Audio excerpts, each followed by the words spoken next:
Chapter 7, It's in the Blood. Disclaimer: if you don't know, then I'm not going to tell you. It's in the blood. Harry sat in his hotel room staring at the walls. He had killed again and he was unsure of how he was supposed to feel about the fact that he had taken another life. I don't feel guilty, Harry mused to himself. It was him or me and I'd rather it be him or me. I don't feel guilty about it, but I also don't really want to stay around here any longer. Harry stood up and packed the few items that he had removed from his ruck, and after taking one last look around the room to make sure that he hadn't forgotten anything, Harry walked down to the lobby and checked out. I've got another assignment for you, Lovergood. The editor of the Quibbler glared at his favorite reporter. Folks loved that article you wrote about Mr. Black, so I'm assigning you to write another. Okay, Daddy.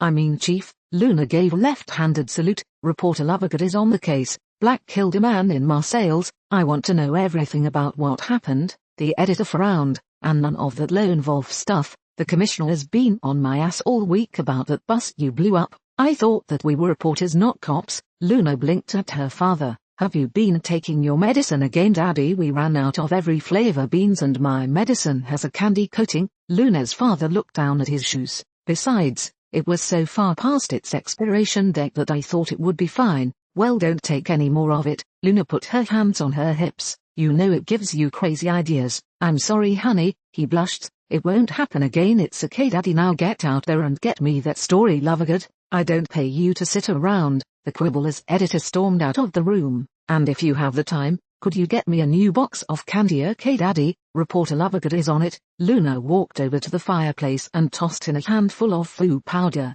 French magical law enforcement, Marseilles. And after a few minutes of waiting, hello, Luna squinted at the fire. Is anyone there? My name is Pierre-Louis Boulanger. Man in an impeccably tailored robe answered the fire moments later. The press information officer of magical law enforcement. What can I do for you? Yes, my name is. Luna took a few minutes to think up an appropriate alias. Misinformation, and I was wondering if I could ask you a few questions about Mr. Black. One moment. Pierre-Louis stalled for time as he tried to think of the best spin to put on the story. All right, please ask your questions. What exactly happened? For some months we've been tracking the movement of a serial killer targeting the magical community. Pierre-Louis licked his lips. The statement was a bit false as they had no prior indication of the killer's existence before Mr. Black killed him. Turns out the man was a squib using the old resistance tunnels and alleyways. Go on. Luna resisted the urge to smirk. It was so easy to get information if they were convinced that you already knew everything. We're not sure how, but Mr. Black was able to track the man's movements.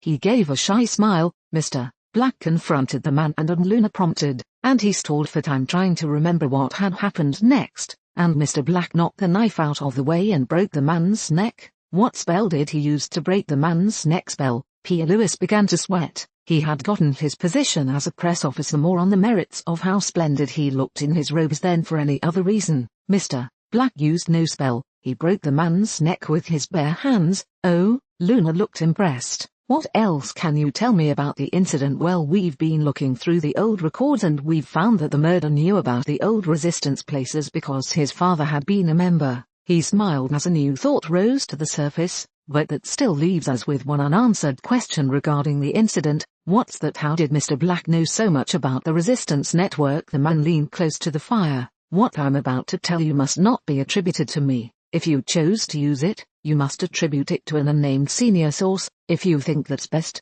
Luna gave her best trusting smile. There has been some speculation that Mr. Black knew of them because he used them when they were most needed. The man took a deep breath. Many of us believe that Mr. Black may have been one of the men that was sent to help the resistance to fight the forces of tyranny. Wow, Luna tried to make herself look impressed. Does the French government plan to reward Mr. Black in any way for his courage? I've been told that he stands a good chance of being inducted into the Ordre National de la Copyright sign, Jundi Honor with the rank of Chevalier. The man gave his most charming smile. Nothing is too good for the man that's rid us of such a terrible killer. I see. Luna nodded. When did Mr. Black leave France? Leave? Pierre-Louis blinked. To the best of my knowledge, he's still here. What? Luna shot up from her seat. Please move aside. I'll be coming through momentarily. Hastily moving aside, Pierre-Louis narrowly avoided the excited reporter. Was there some reason that you chose to continue our interview in person? Quick. Luna's eyes acquired a maniacal gleam. You must show me the way to Mr. Black's hotel room.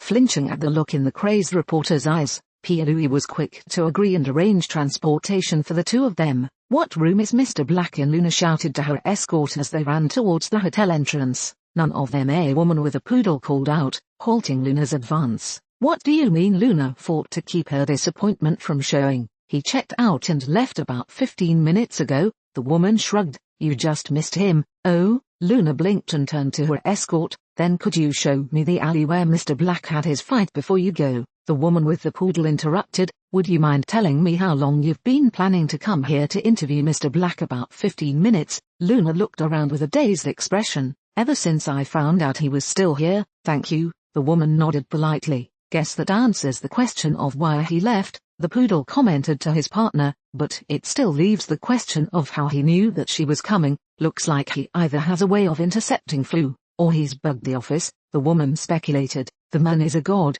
the poodle commented in awe. "We gotta get back to the office." The woman ignored her partner's loss of composure. "The healer is about to give her report on what she found. Activate the port key." The poodle nodded. "I can't wait to find out what she was able to learn." In 3, 2, 1, the two of them felt the pull of the port key and seconds later they appeared beside a large table. "Good of you two to show up." The man sitting at the table's head motioned towards a pair of seats. "Now that everyone is here, I believe the healers would like to share their preliminary reports." "Thank you, sir." The healer nodded. "As many of you may know, I found something odd when I tested Mr. Black's blood. It appeared to contain a deadly toxin, so, after obtaining Mr. Black's permission, I cast a series of diagnostic charms and the results were astounding. Mr. Black has at one time or another broken nearly all the bones in his body, and at some time in the near past he had to regrow all of the bones in one of his arms. He is covered in scars, many of which were caused by the darkest of magic, and as I said before, his blood is rather odd.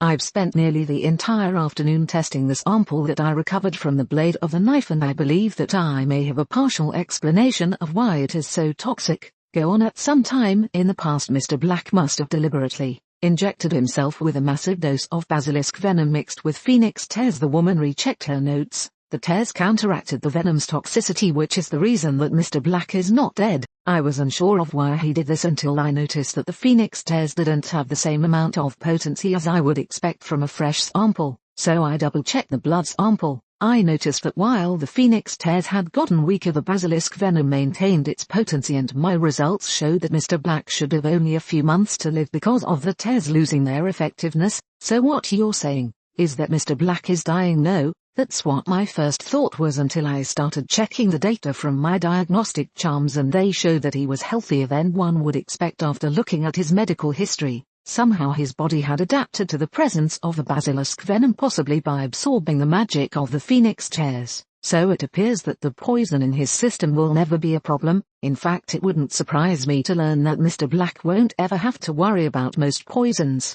I was happy to see that my first conclusions were mistaken and that Mr. Black was not going to die, but one thing still bothered me. What was that? Why did the potency of the phoenix tears lessen while the potency basilisk venom remained constant? The woman looked around the room. "One would think that there would be at least some change in the toxicity levels. That's when I found this." She tossed out a piece of parchment with a grainy image on it. "It appears that Mr. Black implanted a small chip of basilisk fang into the bones on one of his arms. This has the effect keeping his blood from becoming any less deadly." "Good work." The man at the head of the table nodded. "Do you have anything else to add?" "One more thing." The woman nodded. "I know what he did. I have some idea of how he did it, but I don't know why he did it. Imagine a man that can never be disarmed. Imagine an assassin that can bite his lip to access a rather large supply of some of the most dangerous poison in the known world." The figure shook his head. "The dedication this shows is amazing." "I have one more thing to add then, sir." The healer paled as she considered the implications of her superior's statement. "Whoever designed this process must have been insane. I can't even imagine the amount of precision needed to ensure that the proper dosages were applied at the proper times. Whoever this Mr. Black is, and whoever he works for, they operate on a whole different level than we can even imagine." Elsewhere, Albus Dumbledore was presiding over a meeting of the Order of the Phoenix. "I have some new orders for you in regards to the search for Harry Potter." Dumbledore took a deep breath. "I have been accused of treating Harry as an object, and it has been said that even if we did find Harry and return him to his family's house, then we would be forced to maintain a 24-hour guard on Mr. Potter to prevent him from disappearing again." The headmaster's statements were met by Several mutters and the old man held up his hand for silence. I am not suspending the search for Mr. Potter, I am changing it. If you find him, inform the order so we can devote our resources to keeping him safe at his current location. An action which I hope will keep him happier than confining him with the Dursleys. Why can't we just bring him here, Molly asked, or to the Burrow? Those options remain open. Dumbledore nodded. But when the time comes I am going to allow Harry to decide his residence. Molly sat, satisfied that whatever happened the dear boy would be happy. Now that we have settled one issue, I believe Alastor has something else that he'd like to bring to our attention. Albus gave the floor to his old friend. Blacks struck again. Moody leered. This time he killed a serial killer in Marseilles. The French seem to think that he has access to undetectable charms, and they speculate that he's either bugged their office or has found a way to monitor the flu. Why didn't we hear about this killer before? An anonymous member of the order asked. Cause the French didn't know about him till after Black executed him. Moody chuckled. Black set things up to look like an accident, even used a bit of wandless magic, said it was accidental. Thank you, Alastor, that was most enlightening. Dumbledore looked around the room. I believe the next thing on our agenda is a report by George and Fred Weasley on one of their latest inventions. Harry got out of his taxi at the mouth of the alley where he had earlier killed a man, and took a deep breath before stepping in. This attempt to visit the magical section of Marseilles went much smoother than the last, and his trip through the alley went without incident. Could you tell me where I can buy a portkey out of the country? Harry politely asked the first passerby. Up the street about 50 meters, the now sweating agent replied quickly. Store named Traveler's Return, thank you. Harry began walking in the indicated direction. After a short walk, Harry found himself in front of a building covered with moving images of exotic locals. Can I help you? Harry heard a young voice ask from behind. I couldn't help but notice that you were staring at my store, and I was wondering if I might be of some assistance. I would like a portkey out of the country. Harry sighed. Whatever you have available is fine. I had a cancellation earlier, so I have one going to Monte Carlo in. The man checked his watch. 3 minutes. I'll take it. Harry nodded. How much? Since they cancelled at the last minute, the portkey was already paid for. The man shrugged. And my conscience will not allow me to sell the same item twice. Take it at no cost to yourself with my compliments. Thank you. Harry accepted a small round disc that he assumed to be a portkey. Have a good. Harry's statement was cut off by the familiar pull of a portkey taking him to the next stop on his journey. Would you like to place a bet, sir? Asked a man standing next to Harry at the head of a roulette wheel. One moment. Harry blinked and took a moment to look at his luxurious surroundings. Could you repeat that? I was asking if you wished to place a bet with the chip in your hand, sir, replied the man at the roulette wheel. Sure. Harry dropped the chip on a random number. Thank you. You're most welcome, sir. The man nodded and then turned away to accept more bets. Shrugging and feeling no need to watch his lone chip disappear, Harry walked away from the table to explore his new surroundings. He could now add gambling to his short list of life experiences. It wasn't like he needed to stick around to know that he was going to lose, was it? Harry spent several minutes drifting around the floor of the casino before finding the exit, and several minutes after that exploring the section of town that he had found himself in.